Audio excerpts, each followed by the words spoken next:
Les assemblées annuelles du groupe de la Banque africaine de développement sont également une occasion de célébration, notamment des acteurs du système financier qui se sont démarqués durant l'année écoulée par un engagement particulier en faveur du développement économique du continent. C'est l'objectif des Awards de la finance organisés en cette occasion. Le groupe de la BAD soutient cette initiative en tant qu'initiative africaine. Vous savez, IC Publications est propriétaire du magazine African Bankers et en raison du travail qu'ils font, ils reconnaissent ceux qui travaillent dans le secteur bancaire et dans le secteur financier. Nous avons donc pensé qu'il s'agissait d'une initiative intéressante à soutenir. Nous leur donnons donc les moyens de continuer à faire ce qu'ils font. À l'occasion, plusieurs prix sont décernés, de quoi donner aux lauréats satisfaction, mais également les encourager à se donner davantage dans l'implémentation des initiatives intégratrices. Ça représente beaucoup de choses, ça représente énormément d'années, 2 ans de travail, 2 ans d'insomnie, 2 ans de résilience. Et voilà, ça prouve que quand on veut, on peut y arriver. Et il suffit juste d'avoir la volonté. Et j'en profite pour remercier en tout cas toutes les parties prenantes, que ce soit l'État du Sénégal, à travers ses ministères des Finances, ses ministères de l'économie, Ageroute, FERA, ASGC, Innovo, UKIF, toutes ces parties-là qui ont eu la volonté de réaliser un projet aussi complexe que celle-là. Vraiment, c'est un honneur et une fierté pour moi. C'est ce genre de choses qui nous empêchent de dormir, parce que ça met une pression additionnelle, une pression positive. Et c'est un programme, comme je dis, qu'on a conçu avec l'intention de l'implémenter dans les autres pays en Afrique. Là, on est en train de l'implanter au Gabon et en Guinée, et on compte faire la même chose. Et pour moi, l'objectif, tant qu'un programme comme ça n'est pas répliqué dans les 54 pays en Afrique, pour moi, je n'aurai pas atteint mon objectif.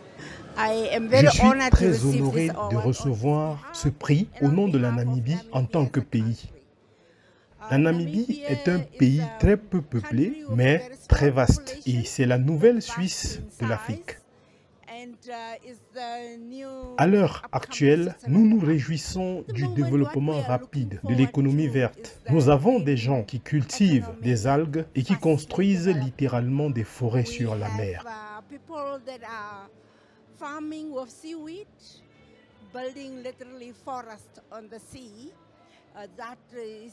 Il prévoit de développer des engrais pour l'industrie alimentaire, mais aussi pour l'industrie cosmétique et pharmaceutique. Ils poursuivent également leurs recherches sur les utilisations possibles de ces algues.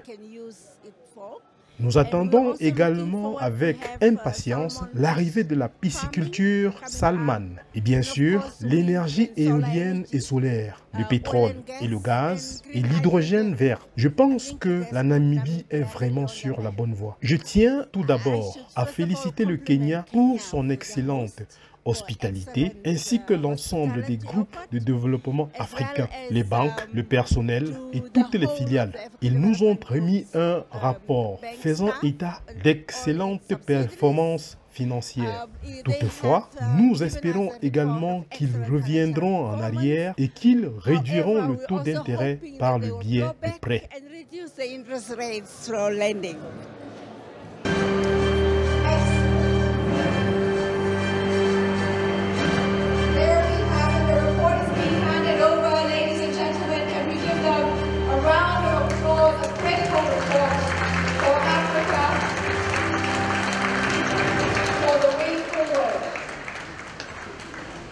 Wonderful. Thank you all so much. Ladies and gentlemen, you may take your seats. Professor Njuma, I'm going to ask you to get up. Thank you. I love to do this, so allow me. De manière globale, l'économie du continent africain dégage des indicateurs positifs, mais pas suffisamment pour adresser le problème de la pauvreté sur le continent. C'est ce qui ressort des perspectives économiques de l'Afrique, édition 2024, qui est le rapport phare du groupe de la Banque africaine de développement sur l'économie africaine. Selon le document publié le 30 mai 2024 au Kenya, la croissance africaine se situe à 3,7%, ce qui fait du continent l'un des meilleurs élèves mondiaux en termes de croissance. En effet, sur les 20 pays à forte croissance dans le monde, 10 se trouvent en Afrique. Cependant, cela reste largement à relativiser.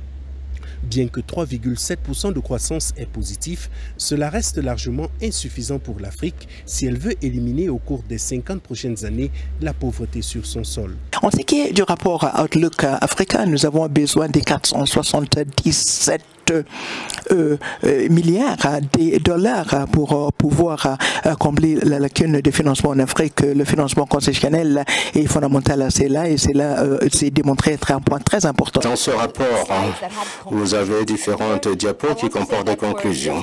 Et je dirais que pour différents pays, la stabilité macroéconomique est une condition nécessaire pour assurer la transformation structurelle. Mais compte tenu des chocs successifs, la stabilité macroéconomique dans les pays en Afrique en particulier est devenue plus difficile. Elle nécessite de manœuvrer en ce qui concerne les politiques plus que par le passé.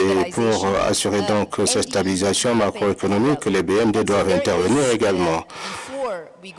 Donc, avant de passer à la transformation structurelle et de chercher à voir comment nous pouvons apporter des réformes réglementaires, il faudrait avoir une certaine tranquillité, une certaine stabilité macroéconomique pour que cela soit possible. Et cela incombe au gouvernement, bien entendu, mais également, il est nécessaire, si nous parlons de financement concessionnel, il y a lieu d'apporter un appui budgétaire au stade initial pour combler donc cette lacune en matière de stabilisation macroéconomique. Il faudrait nous intéresser à la qualité de la croissance économique qui nous donne de l'espoir. Cela ne suffit pas. Il faudrait nous intéresser à la croissance économique par habitant. Il y a une différence entre le niveau de revenus des différentes strates de la société. Donc, il y a un problème d'inégalité au sein de la société. Je pense qu'il est essentiel pour que nous puissions avoir des idées pour trouver des solutions au problème de pauvreté. Il faudrait investir, bien sûr, dans le capital humain, mais il faudrait réfléchir en profondeur sur la manière dont nous pouvons donc à partir de cela avoir une croissance par habitant. Il faudrait également nous intéresser à l'aspect genre, parce que nous ne pouvons pas exclure le potentiel de 50% de la population qui a un impact important sur la croissance économique, mais également sur la manière dont nous luttons contre la pauvreté à long terme. Et si nous n'utilisons pas ce 50% de la population, je ne pense pas que nous aurons de bons résultats. Enfin, je voudrais parler de l'architecture financière mondiale. Je remercie le professeur Orama. Vous avez évoqué deux piliers, ce qui doit être fait en interne, mais également les mesures à prendre sur le plan international. Et je pense que ces deux volets sont importants. Et je voudrais le souligner, je vous remercie pour votre observation concernant la mobilisation des ressources nationales. Cela relève du fiscal, mais il y a un large éventail de taxes qui ne touchent pas vraiment les plus pauvres au sein de la société. Donc il faudrait penser à une assiette assez large. Vous avez également parlé de la lutte contre la corruption. Je pense qu'il est bon que vous ayez évoqué cela. Il y a les flux financiers illicites. Je crois qu'il faudrait travailler davantage là-dessus. À côté de cette faible croissance, le rapport souligne également le problème de la dette. En effet, plusieurs pays restent largement endettés, ce qui assèche le peu de ressources qu'ils parviennent à collecter. Sur le plan international, il y a beaucoup de travail à faire. Nous devons travailler sur l'allègement de la dette et le faire différemment. Vous avez également parlé des créanciers privés. Il faudrait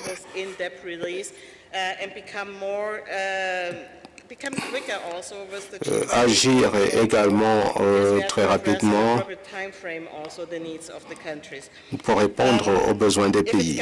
Il faudrait renforcer la mobilisation des ressources internes. Il faudrait également limiter les fuites, même en ce qui concerne la fiscalité, les exonérations qui sont accordées. Donc il faudrait vraiment faire un travail de fond au niveau national,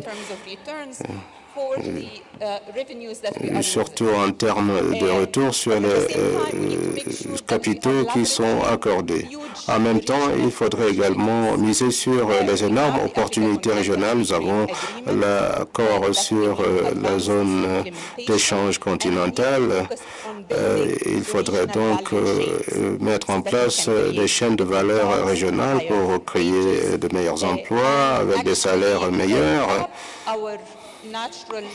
Et exploiter nos ressources naturelles, renouvelables, non renouvelables, vertes, c'est notre avenir. Nous devons changer de paradigme. Nous ne pouvons pas continuer à exporter les matières premières. Veuillez applaudir Anand, s'il vous plaît. L'Afrique a le taux de PIB par habitant le plus faible dans le monde. Et cela rend la situation très difficile. Avec un faible taux de croissance du PIB, il y aura en fin de compte des tensions sociales et politiques, d'où l'importance d'accélérer la croissance économique. Et à cet égard, nous travaillons avec le professeur Oubrama, ma sœur à mes côtés ici, pour mettre en place un cadre stratégique sur les mesures clés à mettre en œuvre pour atteindre une croissance inclusive et durable en Afrique. 7 à 10% de taux de croissance annuel sur une période de 4 à 5 décennies. L'objectif de ce cadre stratégique sera aligné sur le cadre continental et puis il faudrait peut-être un cadre pays par pays si les pays le souhaitent. Et cela est très important parce qu'en ce moment, 33 des 54 pays sont dans cette situation. Ensuite, il y a la transformation de la production. Et à cet égard, le premier élément consiste à faire en sorte que nous puissions mettre en place un tableau de bord concernant la zone de libre-échange continentale. Il faudrait donc suivre ces résultats chaque année pour que nous puissions suivre le rythme de l'intégration continentale. De manière générale, le rapport 2024 des perspectives économiques de l'Afrique du groupe de la Banque africaine de développement reste davantage une interpellation à un sursaut économique sur le continent. D'ailleurs, le rapport se termine sur une alerte. Si rien n'est fait actuellement, ou en tout cas, si l'Afrique poursuit dans sa dynamique actuelle, d'ici 50 ans, 9 pays les plus pauvres sur 10 se trouveront en Afrique.